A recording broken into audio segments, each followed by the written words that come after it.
Swayam Prabha. Digital India. Educated India.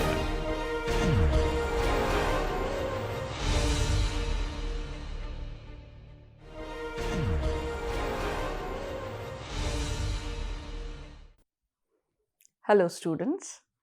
In today's lecture on the principles and chemical applications of thermodynamics, we will continue our discussion on the second law of thermodynamics and talk in detail about entropy.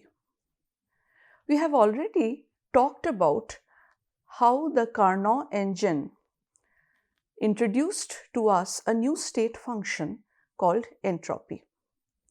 And we have also been able to evaluate the change in entropy of the system for different processes, where for the sake of simplification, I have used 1 mole of the working substance.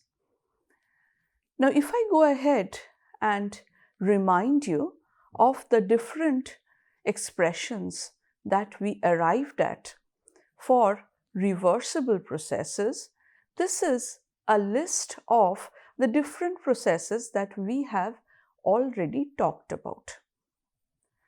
Now, as we understand by definition, for an adiabatic reversible process, the amount of heat exchanged in a reversibly is 0. So, correspondingly, at all non-zero temperatures, delta S is going to be equal to 0. But if I have an isothermal process, then the definition tells us that I can take the temperature to be constant, and delta S turns out to be a ratio of the total amount of heat exchanged between the system and surrounding in a reversible fashion divided by the temperature at which such exchange has taken place.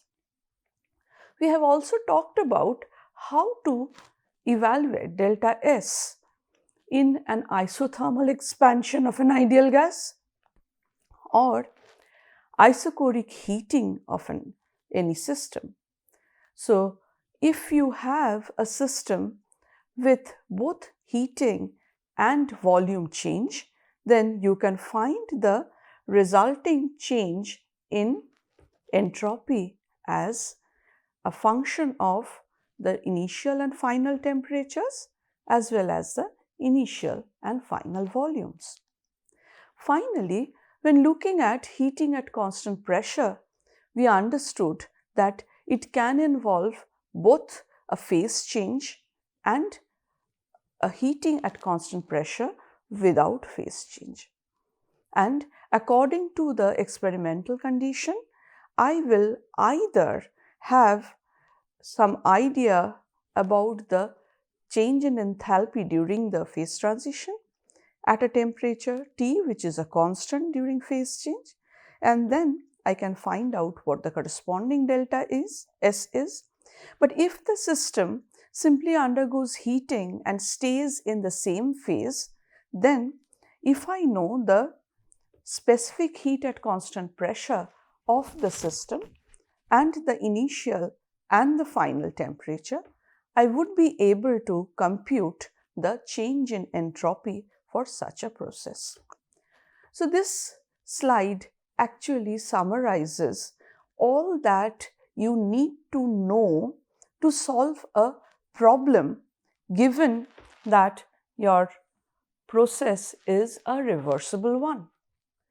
We then talked about how to get the change in entropy for an irreversible process.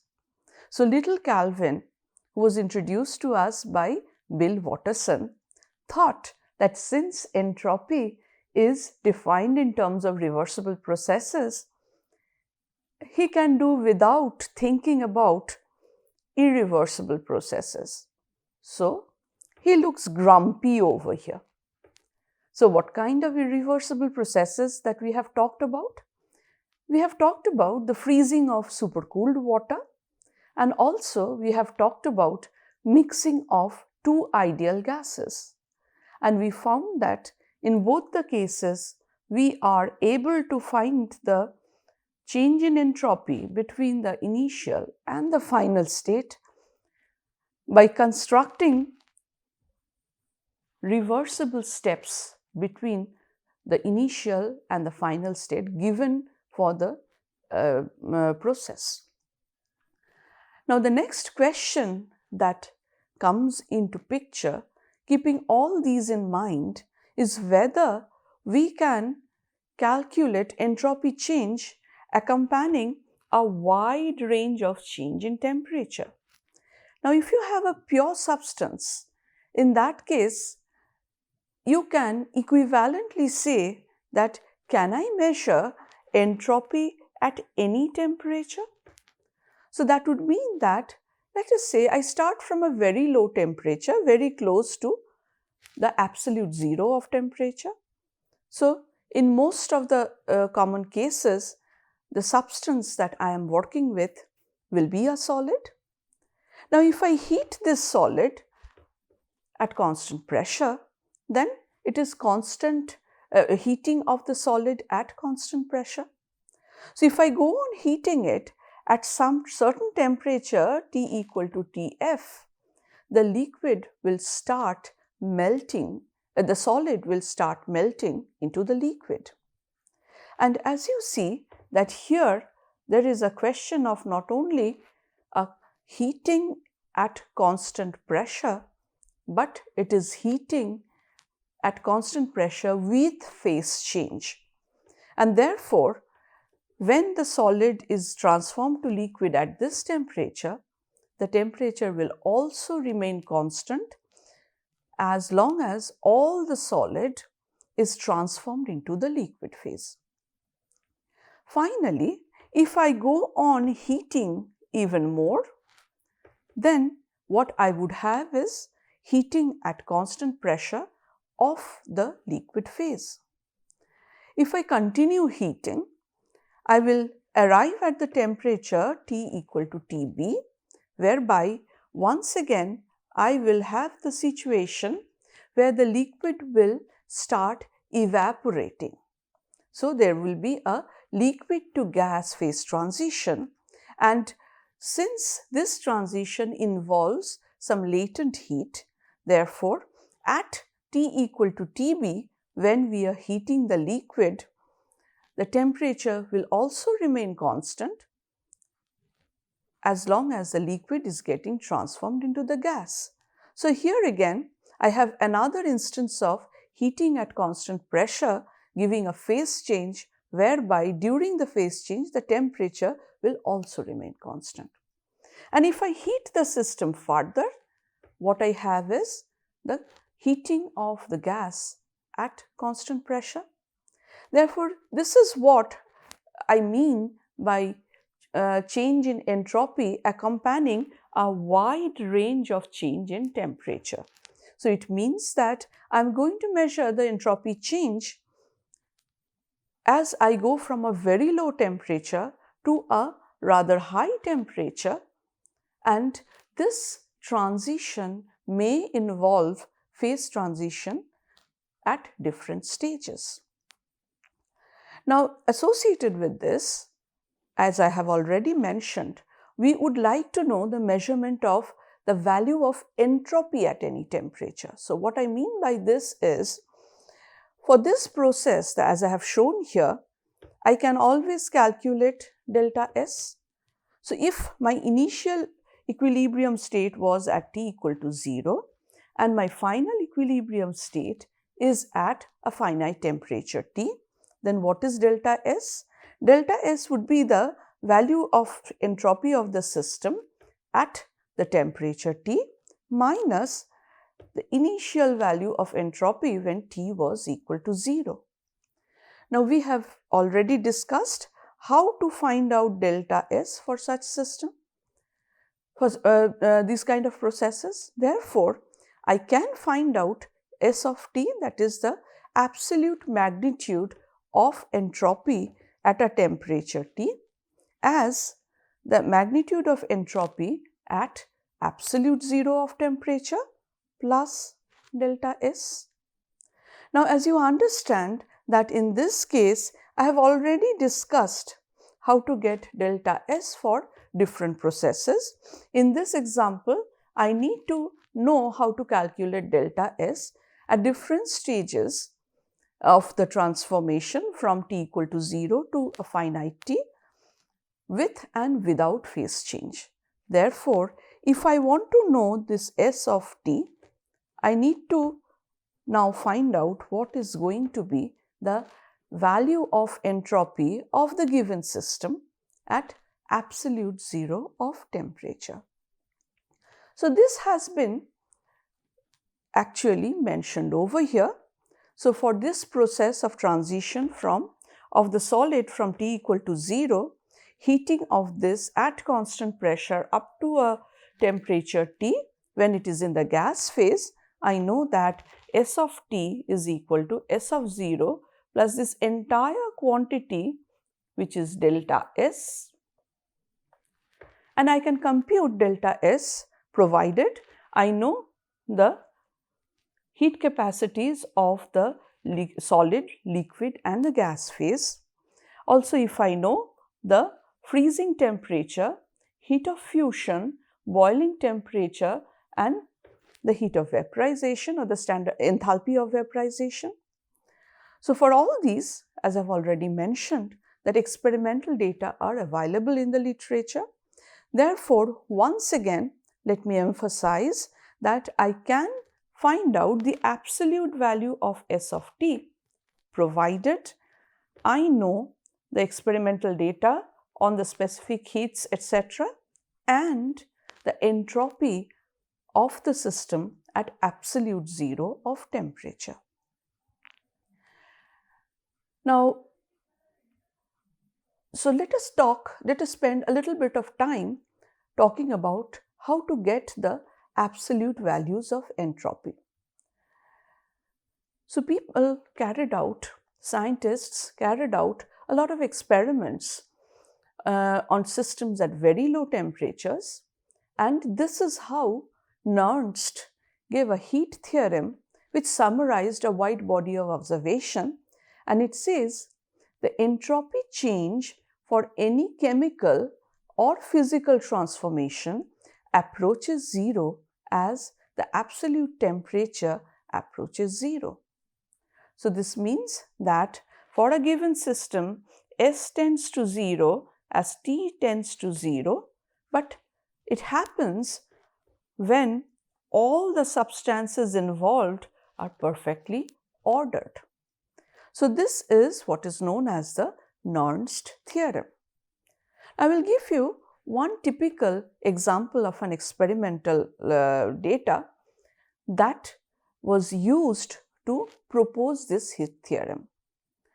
And this corresponds to a structural transformation of sulfur. So, S that I have noted down here in the blue color corresponds to sulfur, not entropy. Okay? The blue S is sulfur. The beta form of sulfur is transformed into the alpha form of sulfur, corresponding to which I can write down the change in entropy due to this phase transition would be molar entropy of the alpha phase minus molar entropy of the beta phase. Now, from experiments, it is possible to determine the enthalpy of transition. And it is found that the enthalpy of transition is minus 402 joules per mole at 369 Kelvin.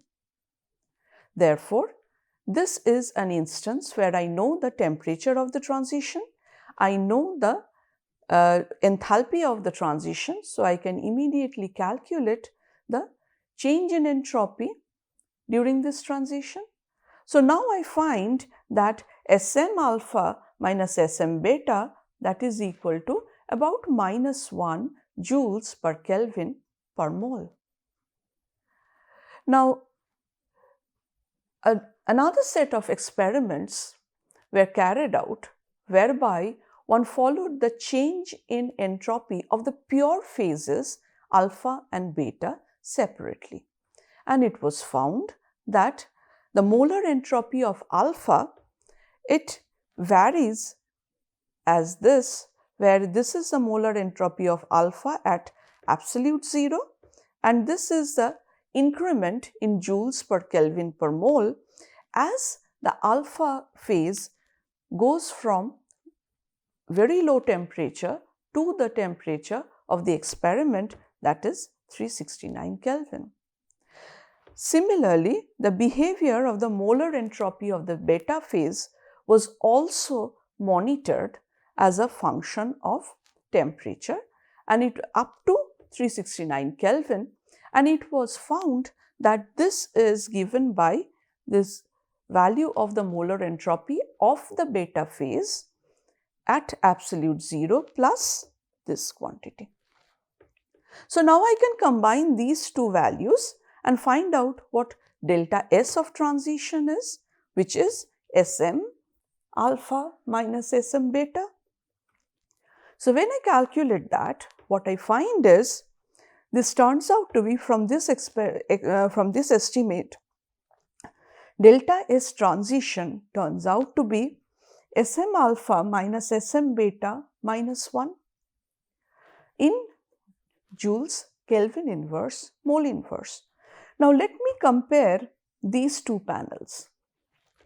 Both of them tell me that I am measuring the same thing, the change in entropy during the transition of sulfur from its beta phase to its alpha phase at 369 Kelvin.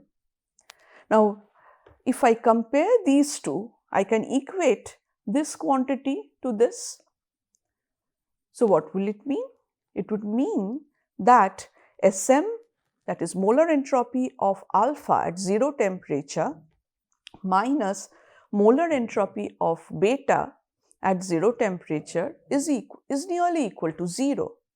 And not only that, if you look at the amount of change over here, you would immediately conclude that the molar entropy of each of these phases at 0 temperature is a very, very small number, from where it was argued that the entropy of these systems would approach to 0 as T tends to 0.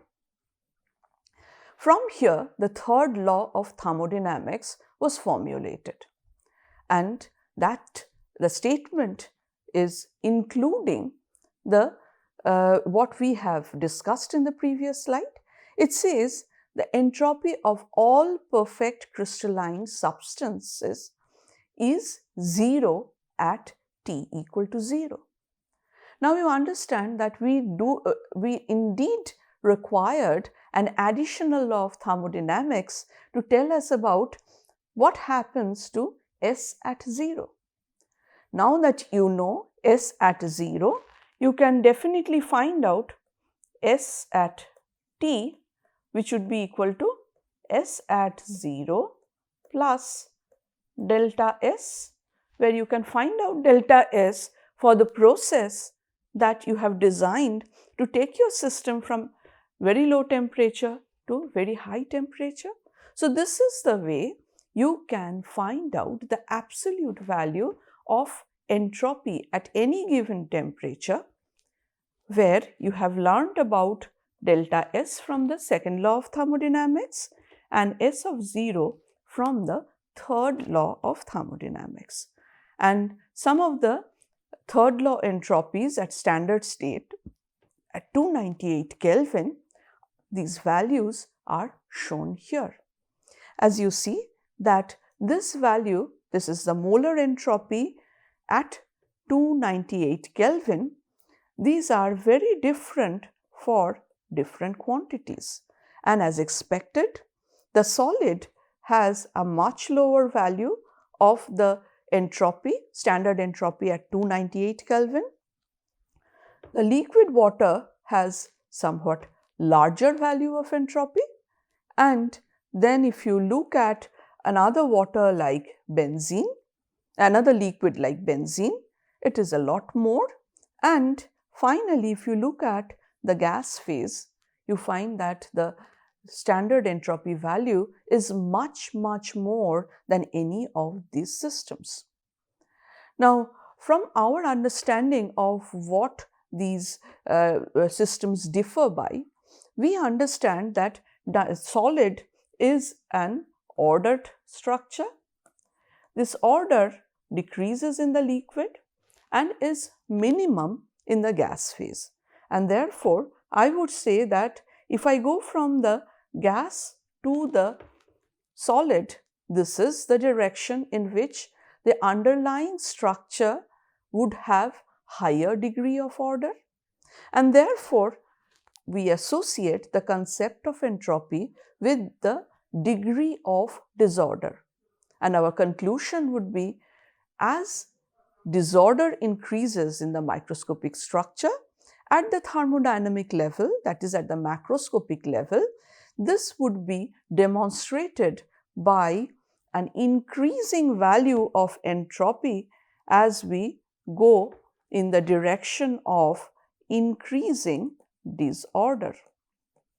Now, you might wonder that how do I compare the two cases of water and benzene? Here, both of them are liquids, but water has a much lower entropy than benzene.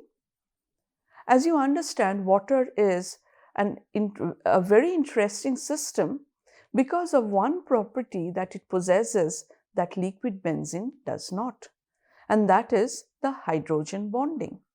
So, because of the presence of hydrogen bonding at the microscopic level, there is more order in water structure at the microscopic level in comparison to the microscopic structure of benzene. Of course, there is no hydrogen bonding by the standard definition in liquid benzene, and therefore I would say that water is expected to have a lower value of standard entropy at 298 Kelvin because of hydrogen bonding, which makes it more ordered. Therefore, if I go from water to benzene, the disorder increases in the microscopic structure and the entropy also increases. So, the take-home message from this slide is, if I want to find out the absolute value of entropy, so in that case, what I need to do is I need to use both the second law of thermodynamics as well as the third law of thermodynamics to find out the absolute value of the entropy. I cannot do so in terms of the second law of thermodynamics only. So, this brings us to a conclusion of this slide, that now if instead of the solid I have a perfectly crystalline solid, then I will not have any contribution from S0, and correspondingly I can find out what the value of S of t would be in terms of the delta S, which I have already mentioned, that can be measured in terms of experimentally determined quantities like specific heat of the solid, liquid and the gas. In addition, you would require information about the enthalpy of fusion and vaporization as well as the temperatures at which the melting and the vaporization takes place. So, with this, now let me show you that I posed certain key questions about entropy, and what we found is that the first question that we posed was, can we estimate the change in entropy for different processes? We have explained to you in detail how to do so. And in addition to this, we also talked about how to use the second law and the third law of thermodynamics to evaluate the absolute value of entropy at a given temperature. The next question that we posed was, how is entropy used to predict the direction of a spontaneous change in state?